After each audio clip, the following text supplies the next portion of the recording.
Opening a bank account in Vietnam is a straightforward process, especially for expatriates. First, choose a local bank that fits your needs. Major banks include Vietcombank, BIDV, and Techcombank.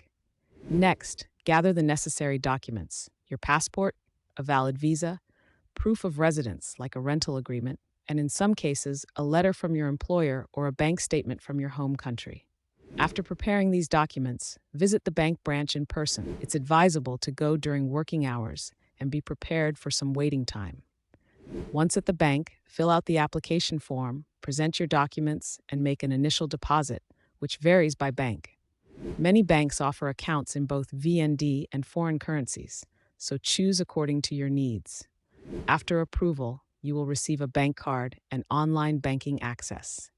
To manage your account efficiently, consider setting up mobile banking for easier transactions. Familiarize yourself with the bank's fees and regulations to avoid surprises.